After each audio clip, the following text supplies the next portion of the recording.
मांगी चयो त पुलिस जे रवैये ते अफ़सोस थींदो आहे। अदालत जबरी गुम थियल माण्हुनि जे वारसनि खे मुआवज़ो ॾियण जो हुकुम ॾिनो हो। छा पुलिस ऑफिसर ऐं सेक्रेटरी 3 महीना सुतल हुआ?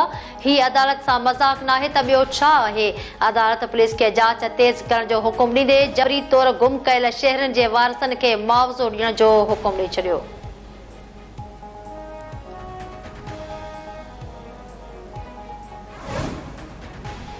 भशाम में चीनी इंजीनियरनि जे गाॾीअ ते हमले जी जांच में अहम अॻ भराई। CTD पिशावर चीनी इंजीनियरनि ते हमले में मुलविस 4 दहशतगर्दनि खे गिरफ़्तार करण जी दावा करे छॾी। CTD तर्जुमान मूजिब कानून लागू कंदड़ इदारनि जी मदद सां दहशतगर्दनि जे टोले जो पतो लॻाए हमले में मुलविस 4 दहशतगर्दनि खे गिरफ़्तार कयो वियो आहे। गिरफ़्तार कयल दहशतगर्दनि चीनी इंजीनियरनि ते हमले जो एतराफ़ करे वरितो आहे। 26 मार्च ते चीनी इंजीनियरनि जी गाॾी ते दहशतगर्दनि जे हमले में 5 चीनी इंजीनियर मारिजी विया हुआ।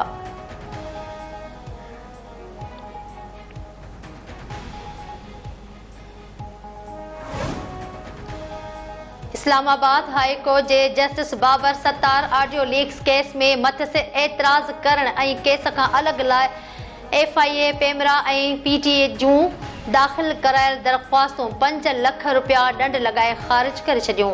अदालत पारां लाॻापियल इदारनि ख़िलाफ़ तौहीन अदालत जी कार्रवाई जो इशारो जस्टिस बाबर सत्तार पुछाणो कयो त छा FIA इंटेलिजेंस एजेंसी आहे?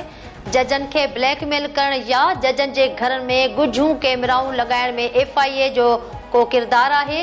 एडिशनल अटॉर्नी जनरल चयो त अहिड़ो कुझु बि नाहे। FIA इंटेलिजेंस एजेंसी नाहे पर ख़त में लफ़्ज़ इंटेलिजेंस इस्तेमालु कयो वियो आहे। इस्लामाबाद हाई कोर्ट में ऑडियो लीक्स केस जे हवाले सां PTI बानीअ जी घरवारी बुशरा बीबी ऐं अॻूणे चीफ जस्टिस साकिब निसार जे पुटु नजम साकिब जी दरख़्वास्तनि ते बि ॿुधणी अटॉर्नी जनरल मंसूर अवान ऐं अदालती माविन एतजाज़ अहसन पेश। वकीलनि पारां जस्टिस बाबर सत्तार जे हुकुमनामे जी साराह। एतजाज़ अहसन चयो त इस्लामाबाद हाई कोर्ट जे अॼोके हुकुमनामे मुंहुं जो कद 20 फुट ऊचो करे छॾियो।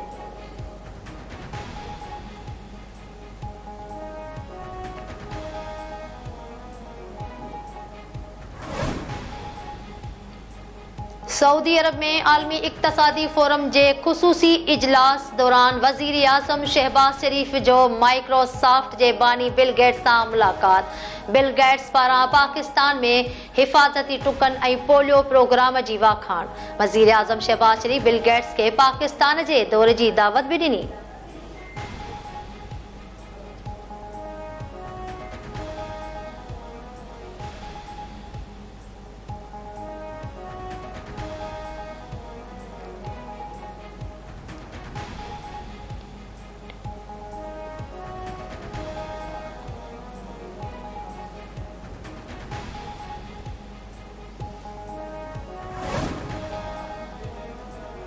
IMF जी एग्जीक्यूटिव बोर्ड जो इजलास अॼु थींदो। इजलास में पाकिस्तान खे $1.1 अरब कर्ज़ जी किस्त ॾियण जो फ़ैसिलो कयो वेंदो।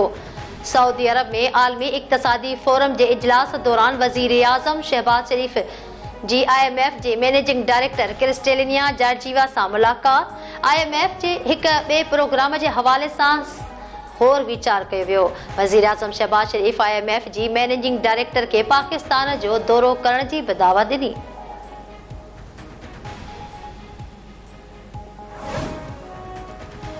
सिक्योरिटी फोर्सेस जो टांक में ऑपरेशन 4 दहशतगर्द मारिजी विया। ISPR मूजिब टांक ज़िले में दहशतगर्दनि जी मौजूदगीअ जे इतलाह ते सिक्योरिटी फोर्सेस ऑपरेशन कयो। ऑपरेशन दौरान फायरिंग जी ॾेवट में 4 दहशतगर्द मारिजी विया।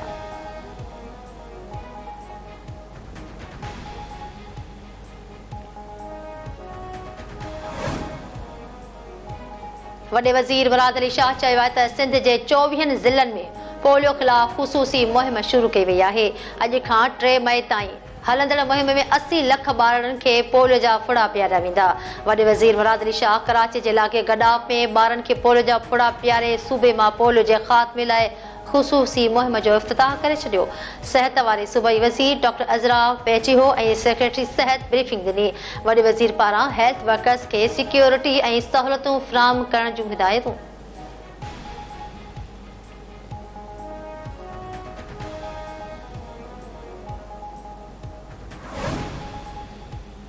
पीटीआई चेयरमैन बैरिस्टर गौहर चयो आहे त असां जो इदारनि सां बैकडोर ॻाल्हियूं न थी रहियूं आहिनि। पीटीआई बानी ऐं मूंखां सवाइ ॿिए कंहिं बि पार्टीअ जे अॻवान खे इदारनि सां ॻाल्हियुनि करण जो इख़्तियार न आहे।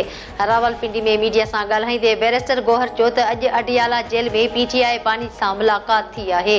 पीटीआई बानी जो अलकादर ट्रस्ट सां तालुक़ न आहे। इसहाक डार नवाज़ शरीफ़ जो फ्रंटमैन आहे।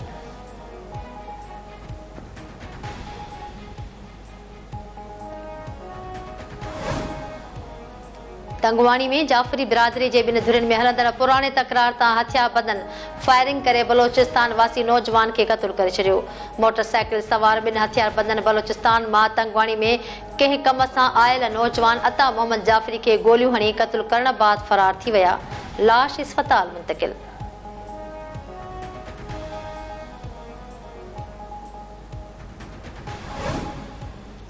डिगड़ी में मवाली मुड़स जे मुबैना तशद्दुद में औरत फौत। पुलिस इल्ज़ाम हेठि आयल जवाबदार खे गिरफ़्तार करे वरितो। गरीबाबाद कॉलोनी में राति देर सां जवाबदार नवाज़ मंगणाहार मुबैना तौर शराब वापराइण लाइ पैसा न ॾियण ते मिसमात नसरीन खे तशद्दुद जो निशानो बणायो, जेका पंहिंजे भाउ जे घर में फौत थी वई। इतलाउ ते पुलिस पहुची लाश तहवील में वरितो। पुलिस जो चवणु आहे त पोस्टमार्टम रिपोर्ट अचण बाद मौत जो कारण मालूम थींदो। वधीक जांच करे रहिया आहियूं।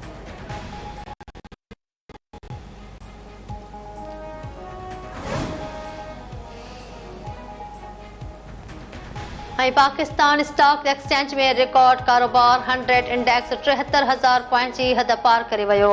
कारोबारी हफ़्ते जे पहिरें ॾींहुं कारोबार जी शानदार शुरूआत। 100 इंडेक्स 558 पॉइंट्स इज़ाफ़े सां 73,300 पॉइंट्स ताईं पहुची वियो। गुज़िरियल हफ़्ते जे आख़िरी ॾींहुं पाकिस्तान स्टॉक एक्सचेंज जी 100 इंडेक्स 2 नवां रिकॉर्ड क़ाइमु कया हुआ।